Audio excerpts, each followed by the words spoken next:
Les amis, bonjour, c'est Colette, j'espère que tout le monde se porte bien. Alors moi ça va, je voulais vous saluer et puis vous faire ce direct, déjà pour vous dire bonjour.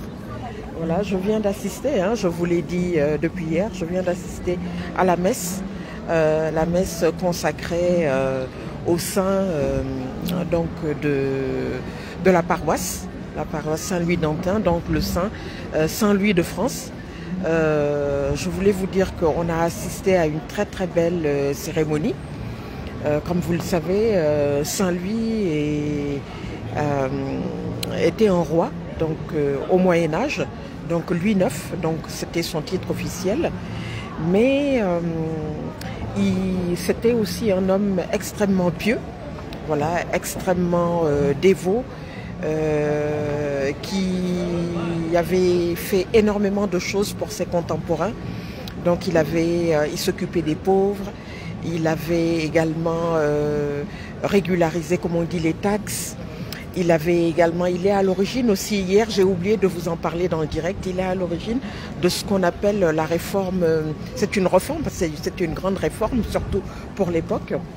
Nous on appelle aujourd'hui la présomption d'innocence, c'est-à-dire que quand vous avez un ou plusieurs individus qui sont accusés d'un délit, d'un crime, etc., il faut réunir donc des preuves, passer en jugement pour qu'on puisse délivrer une sentence, et seulement à ce moment-là on peut dire si l'individu ou les individus étaient vraiment coupables ou pas. Voilà.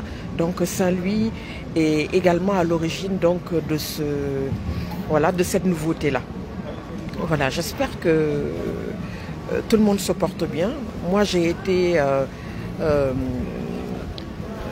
très émue pendant cette cérémonie parce que j'ai pu voir la fameuse relique, la relique qui est ici donc à l'église Saint-Louis d'Antin. C'est un os de son corps, un seul os petit, voilà, que j'ai pu toucher. J'en ai profité pour faire une petite prière. Il y avait énormément de monde, comme vous vous en doutez, voilà. Et j'ai passé franchement un bon moment. Voilà. Donc voilà, c'est Saint-Louis, c'est un laïc, je l'ai dit. Un laïc, qu'est-ce que c'est? C'est un individu qui n'est pas à la base religieux, bien que ses parents, au moment quand il grandissait, puisque Saint-Louis, de par son rang dans sa fratrie, ses parents, donc Louis VIII et Blanche de Castille, avaient eu beaucoup d'enfants, voilà, entre 11 et 12 enfants.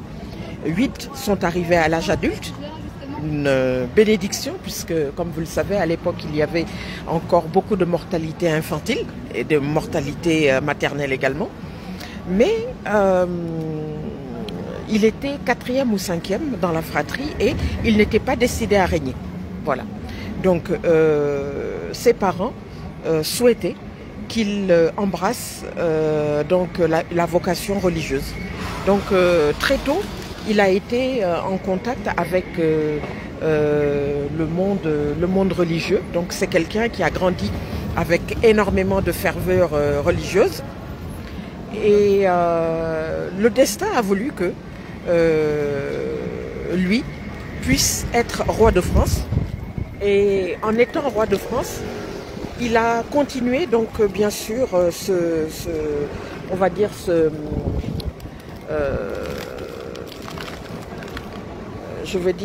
don qu'il avait, on peut dire ça comme ça, c'est un don qu'il avait. Il était extrêmement religieux. Il faut dire aussi que l'époque aussi, qui est très différente de notre époque à nous, l'époque où nous vivons, c'est une époque où, à l'époque donc de Saint-Louis, c'était une époque où la religion était extrêmement présente. Voilà. Tout acte de la vie ordinaire était régi par la religion. Voilà. Aujourd'hui, les choses ont énormément changé. on est plutôt, on va dire, dans une société laïque, alors qu'à l'époque, on était plutôt dans des sociétés extrêmement religieuses. Voilà. Donc, de son temps, il a fait énormément de bienfaits. Vous pouvez liker et commenter s'il vous plaît. Merci à tous. C'est quelqu'un qui a beaucoup fait pour les pauvres. Il a fait également beaucoup de choses pour les femmes. J'en ai parlé hier parce que à l'époque, il faut dire que la condition des femmes était loin d'être évidente. Pourquoi? Les femmes n'avaient aucun droit, il faut le dire. Voilà, c'est aujourd'hui, quand on entend ça, ça fait plutôt sourire, mais au Moyen-Âge, les femmes n'avaient aucun droit. Quand, par exemple, elles devaient se marier, puisque c'était le mari qui était censé leur garantir, donc on va dire, une certaine sécurité financière, et certaines femmes, du fait qu'elles n'étaient ou pas mariées ou alors elles étaient veuves, beaucoup de femmes, il faut le dire aussi, parce que c'est des faits historiques, c'est des faits véridiques, beaucoup de femmes se livraient à la prostitution.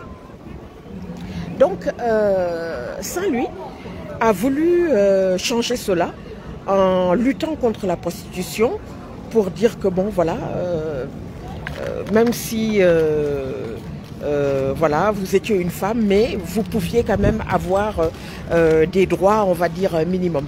Ce n'est pas parce que vous étiez seul, sans emploi, puisque c'était, comme on dit, la vie agricole. Hein, c'était des sociétés agricoles à l'époque. Il n'y avait pas encore l'industrie. Et beaucoup de personnes de cette époque ne savaient ni lire ni écrire. Voilà. Et donc, bien entendu, les femmes n'avaient pas énormément de droits, sinon même aucun droit.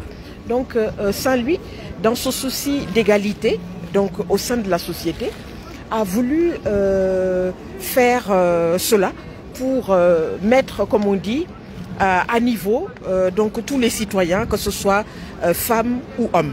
Donc la prostitution, qui était quelque chose d'assez courant, il faut le dire.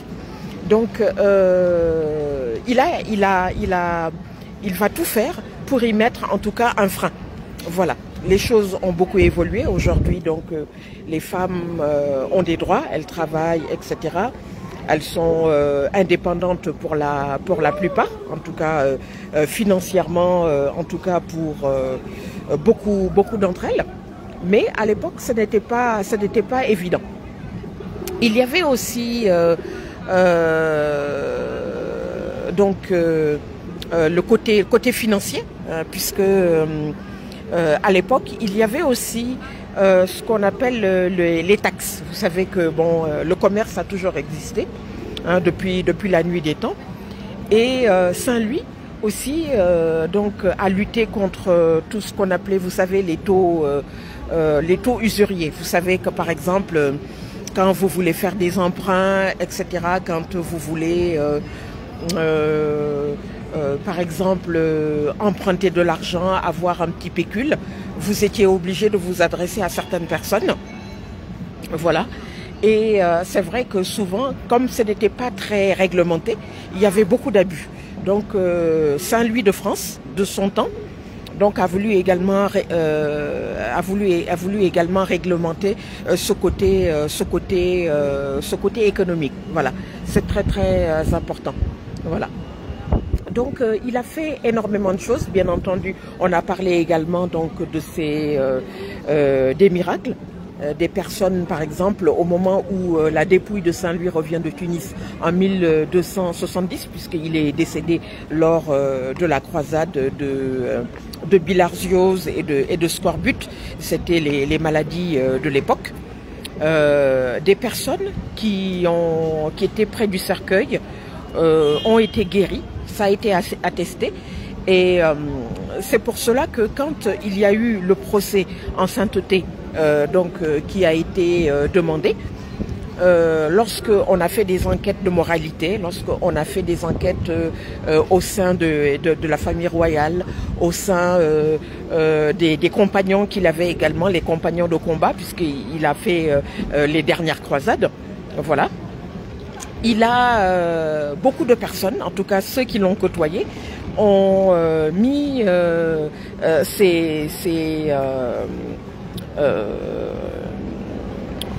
comme on dit, ces faits exceptionnels, c'est-à-dire ces miracles donc en exergue. Je rappelle que je l'ai dit hier, hein, et toutes les vidéos que j'ai fait sur Saint-Louis, que vous pouvez consulter sur mon mur. Saint-Louis donc est décédé en 1270, il avait 56 ans, hein, donc pour notre époque c'est relativement jeune, mais à l'époque vous savez il n'y avait pas les prises en charge médicales comme vous le savez, donc 56 ans pour l'époque c'était quand même relativement tard on va dire. Voilà, il était très rare de voir par exemple des gens, des personnes vivre jusqu'à 70-80 ans. Il en existait mais c'était très rare. Donc quand il est décédé, en 1270, il a fallu attendre 27 ans environ pour que son fils, qui régnait à l'époque, donc Philippe le Bel, réussisse donc cette ordonnance-là. Donc voilà, je crois que c'était le pape Boniface VIII qui était là donc à l'époque. Voilà et tout. Donc ça a été la décision de sainteté a été prise le 4 août 1297. Voilà, une semaine après, je crois le 11 août, voilà, d'autres décisions donc ont été prises. Et c'est vrai que je l'ai dit encore, j'ai envie de faire cette réflexion dans cette vie. Rien n'est acquis. Pourquoi je vous en parle? C'est parce que quand j'ai relu le processus d'acquisition donc de sainteté pour Saint-Louis de France, il y a eu énormément d'obstacles. Voilà, des personnes qui étaient par exemple dans la commission de sainteté de Saint-Louis de France, qui étaient ou malades ou même qui sont décédés de manière inexpliquée, etc. etc. Donc 27 ans d'attente au total pour que le fils de Saint-Louis de France, Philippe le Bel, puisse acquérir donc cette décision de sainteté. Voilà.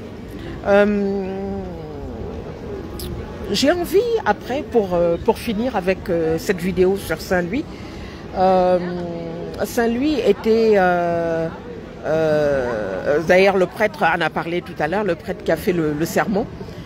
C'était notre grand frère. Hein. Saint-Louis était un grand frère. Non seulement c'était un roi saint, mais c'était également notre grand frère. J'ai envie de dire, quand on est chrétien, voilà, quand on est roi, quand on a une mission, et Saint-Louis en est l'exemple même. Il faut être donc à la comment je pourrais dire ça, à la mesure donc de la tâche qui vous a été confiée. Et je pense que Saint-Louis a été digne donc de cette tâche. Voilà. Il y a eu beaucoup de choses qui se sont dites. Si vous avez l'occasion de regarder un peu sa biographie, beaucoup de choses ont été dites parce que d'abord le lieu où il est décédé, donc à Carthage, près de Tunis, donc l'actuelle Tunisie, je crois que d'après les documents que j'ai lus, il était censé arriver à Jérusalem. Et au moment où il est décédé, je crois qu'il a prononcé le mot Jérusalem à 2 reprises, Jérusalem, Jérusalem, pour dire que voilà qu'il pensait être à Jérusalem. Donc il n'est pas décédé à Jérusalem, il est décédé donc à Tunis parce que bon à l'époque comme vous le savez on n'avait pas les moyens techniques d'orientation géographique que nous avons aujourd'hui. Etc., etc. Et puis les voyages étaient extrêmement longs, extrêmement pénibles. Beaucoup de gens tombaient malades, beaucoup de gens décédaient, etc. Voilà. Donc pour finir avec cette vidéo sur Saint-Louis, j'ai envie de dire ceci. En 2023, un roi comme Saint-Louis, de par les actions qu'il a menées, de par sa piété, de par son grand charisme, avec tout ce que nous vivons à l'heure actuelle, donc les moments de doute, les moments de conflits aussi. Voilà, voilà. Il faut quelquefois des personnes, voilà, fortes, charismatiques, etc., pour mener le combat qui leur a été confié. Et je pense que Saint-Louis de France a été à la hauteur. Donc, ce qu'on demande, c'est éventuellement pour 2023 et les années à venir, peut-être des hommes forts, des femmes fortes également. Donc, à la hauteur donc, de Saint-Louis de France. Voilà, les amis, ce que je pouvais vous dire donc, par rapport à ce moment très touchant que j'ai vécu tout à l'heure. Voilà, je vais vous remontrer le... Voilà. Voilà, Saint-Louis. Je vais peut-être me déplacer.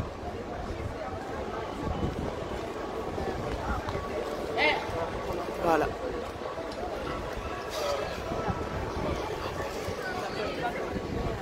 Donc voilà ce que ça m'inspire. Voilà, j'espère que cette vidéo vous aura plu. Vous pouvez partager, liker. Là, je n'ai amené qu'un seul, voilà, qu'un seul appareil. Là, je peux pas partager. Mais vous pouvez partager si vous voulez. Voilà. Franchement, j'étais très émue. Donc, quand j'ai vu la relique, j'ai prié dessus très rapidement. Voilà. Et puis, bien sûr, je profite de cette là. J'ai mis en photo la petite relique que le prêtre a pris. J'ai envie de faire cette prière pour terminer cette vidéo. Si vous avez des demandes de guérison, des demandes de réussite aux examens, des demandes de paix au sein des familles, que la relique de Saint-Louis aujourd'hui, que vous pouvez consulter sur mon mur, que cette relique donc vous aide à accéder à toutes vos demandes. Voilà. Donc guérison, paix, la paix dans les cœurs, la paix au sein des familles, voilà, réussite dans tous vos projets personnels, projets professionnels, etc. Voilà. Donc je vous souhaite une excellente fin de journée et puis excellent début de week-end à tous. Voilà, merci beaucoup. Je vous dis à très très bientôt. Likez, commentez. Merci à tous. Au revoir.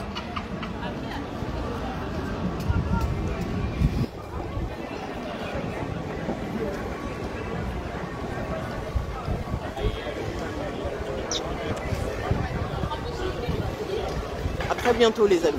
Merci. Au revoir.